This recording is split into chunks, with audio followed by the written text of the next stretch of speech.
Bonjour à tous, c'est Prof et Geek, je suis très heureux de vous retrouver pour une nouvelle vidéo. On va débriefer mes achats du mois de janvier 2023.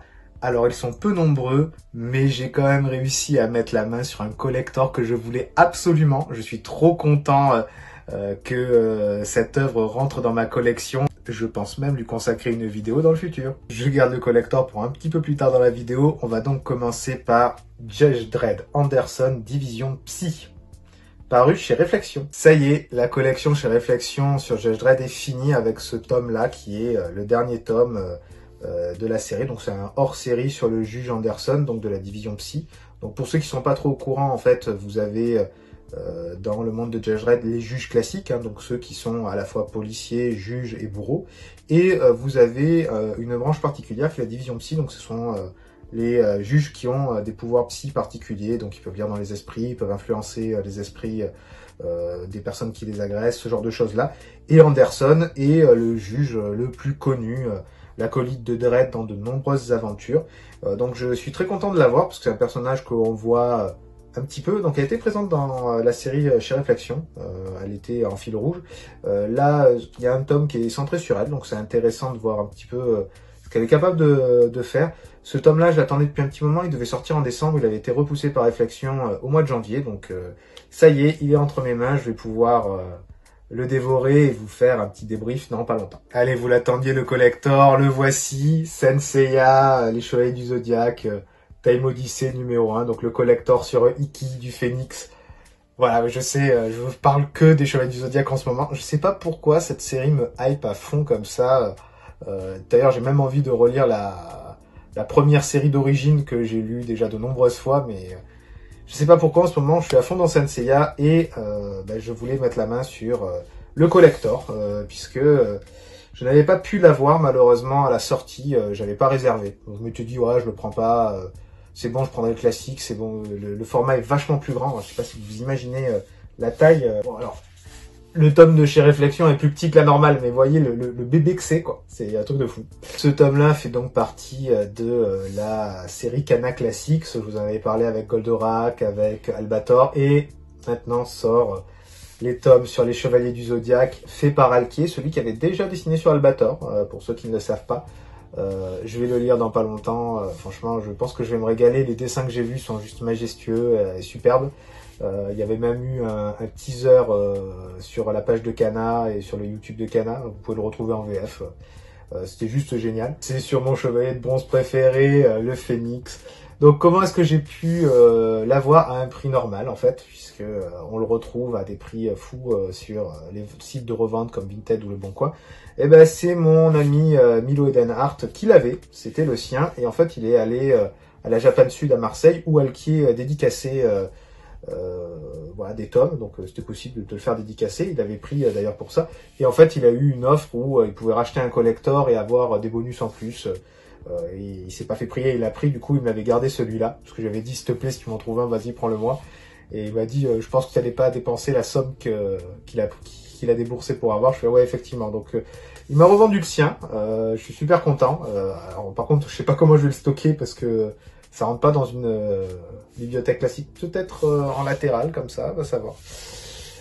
Alors l'avantage de cette œuvre-là en version collector, bon, on voit mieux les planches avec le grand format. Il y a un fourreau pour ranger la BD avec la reproduction du dessin qui est sur la boîte de l'armure, bon là du coup du Phénix.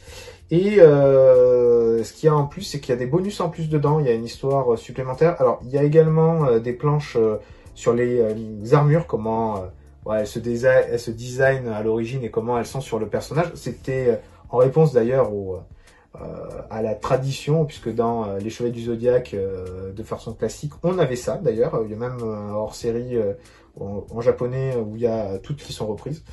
Donc là, c'est sur le Phénix. Apparemment, d'après mes infos, le prochain devrait arriver lors de la Japan Expo de Paris, voilà, donc en juin.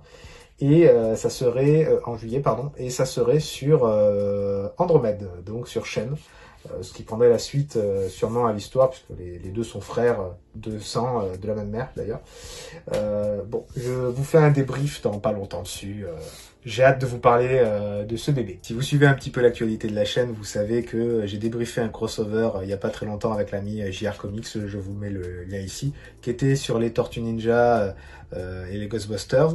Et bah du coup, j'ai pris un autre crossover dans des univers qui me plaisent avec les Power Rangers contre Godzilla, qui est paru chez Vestron. Là aussi, encore un crossover improbable, hein. Les Power Rangers qui se battent contre Godzilla. Comment est-ce que c'est possible?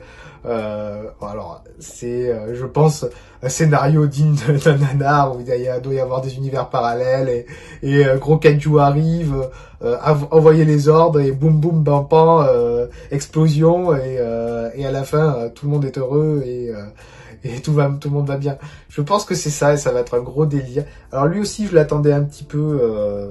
Il m'avait été teasé depuis très très longtemps. J'avais vu des planches sur le net. C'est Freddy E. Williams 2 qui est au dessin, qui avait déjà fait Batman Tortue Ninja, qui avait fait aussi le crossover Injustice Maître de l'univers. Donc c'est un trait que j'aime bien dans l'ensemble. Je suis abonné à son Insta et je vois passer des planches de temps en temps. Je fais waouh, putain, le type a du talent, j'aime bien ce qu'il fait. Donc voilà, j'espère que l'histoire sera cool, que le dessin sera bien.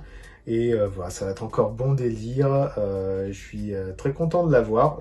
Je sais pas s'il y a eu un tome 2 aux États-Unis, je crois pas. Je sais pas s'il y en aura à l'avenir. En tout cas, il y a d'autres crossovers que j'attends et dont je vous parlerai avec impatience dans pas longtemps. On termine la vidéo avec les mangas, avec une rafale de mangas, puisque ce sont des tomes de séries que je fais, que je vous présente régulièrement. J'ai donc acheté avec du retard le tome 17 de la saison 6 d'Hippo, ma série de boxe préférée, mon deuxième manga préféré dans ma collection. Je parle toujours d'Hippo.